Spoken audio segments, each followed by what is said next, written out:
தொடக்க நூல் அதிகாரம் 44. காணாமற் போன வெள்ளிக்கோப்பை.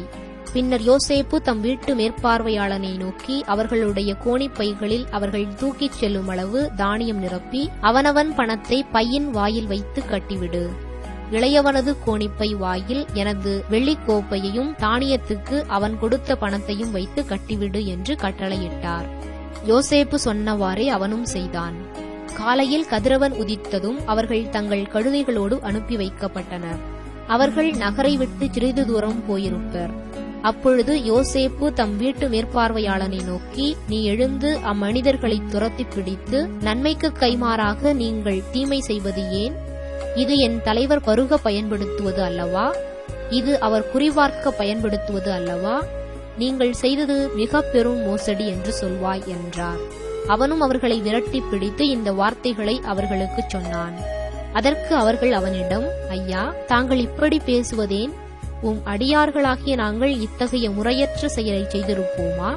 நாங்கள் கோணிப்பைகளின் வாயில் கண்ட பணத்தை கூட கானான் நாட்டினின்று உம்மிடம் திரும்ப கொண்டு வந்தோம் அல்லவா? அப்படி இருக்க நாங்கள் உம் தலைவர் வீட்டில் தங்கமாவது வெள்ளியாவது திருடிக் கொண்டு போவோமா?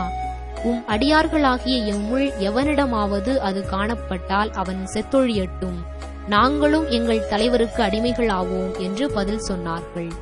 அது கேட்டு அவன், நன்று நன்று, உங்கள் சொற்களின்படி ஆகட்டும்.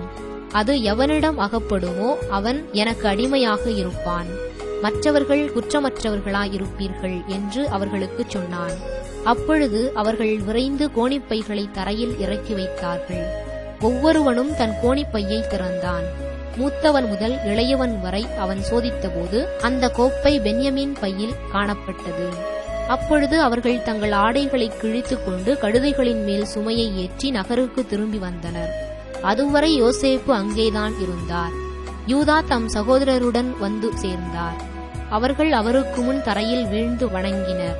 யோசேப்பு அவர்களை நோக்கி, நீங்கள் என்ன இப்படி செய்துவிட்டீர்கள்?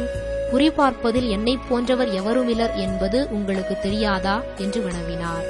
அதற்கு யூதா, என் தலைவராகிய தங்களிடம் நாங்கள் என்ன சொல்வோம், என்னதான் பேசுவோம்? எங்கள் மாசன்மையை எப்படி நாங்கள் எண்பிக்க முடியும்?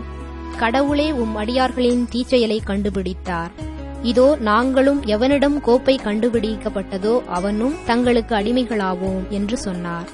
அது கேட்டு யோசேப்பு, அத்தகைய முறையற்ற செயலை நான் செய்ய மாட்டேன்.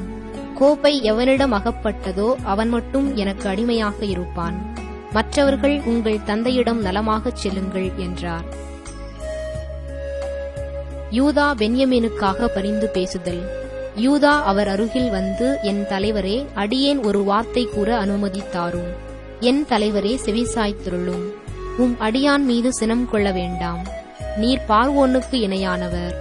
என் தலைவராகிய தாங்கள் உம் பணியாளர்களாகிய எங்களிடம் உங்களுக்கு தந்தையோ சகோதரனோ உண்டா என்று கேட்டீர்கள். அதற்கு நாங்கள், எங்களுக்கு வயது முதிர்ந்த தந்தையும் முதிர்ந்த வயதில் அவருக்கு பிறந்த ஓர் இளைய சகோதரனும் உள்ளனர். அவனுடைய சகோதரன் இறந்துவிட்டான்.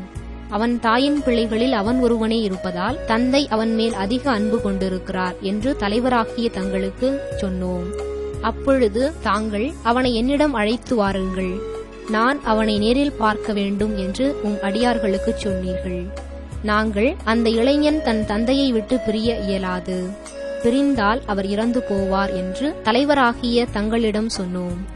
அதற்கு தாங்கள், உங்கள் இளைய சகோதரன் உங்களோடு வராவிட்டால் என் முகத்தில் விழிக்க வேண்டாம் என்று உம் அடியார்களுக்குச் சொன்னீர்கள். உம் பணியாளராகிய எங்கள் தந்தையிடம் திரும்பியவுடன் என் தலைவராகிய தாங்கள் சொல்லியவற்றை அவரிடம் எடுத்துரைத்தோம். பிறகு எங்கள் தந்தை, நீங்கள் திரும்பி போய் நமக்கு கொஞ்சம் உணவுப் பொருள் வாங்கி வாருங்கள் என்றார். நாங்கள், எங்களால் போக இயலாது. எங்கள் இளைய சகோதரன் எங்களோடு சேர்ந்து வந்தால் மட்டுமே புறப்படுவோம்.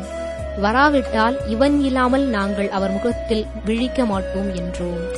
உம் பணியாளராகிய எங்கள் தந்தை எங்களிடம், என் மனைவி எனக்கு 2 பிள்ளைகளையே பெற்றெடுத்தாள் என்று உங்களுக்கு தெரியும்.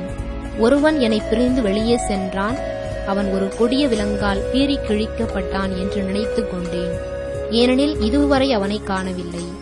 இப்பொழுது நீங்கள் இவனையும் என்னிடமிருந்து பிரிக்கிறீர்கள். இவனுக்கு ஏதாவது ஆபத்து நேரிட்டால் நரைத்த முடியுள்ள என்னை துயருக்குள்ளாக்கி பாதாளத்திற்குள் இறங்கச் செய்வீர்கள் என்றார். ஆகையால் பணியாளராகிய என் தந்தையிடம் நான் செல்லும்போது அவர் உயிருக்கு உயிராக இருக்கும் இந்த இளைஞன் எங்களோடு இல்லையெனில் இளைஞன் இல்லையென்று கண்டு அவர் உடனே இறந்து போவார்.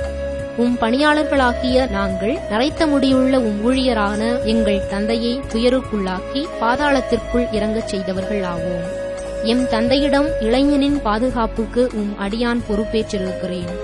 ஏனெனில் என் தந்தையே, அவனை நான் திரும்ப கூட்டி வராவிட்டால் முன்னிலையில் அப்பழி எந்நாளும் என்னையே சாரும் என்றேன்.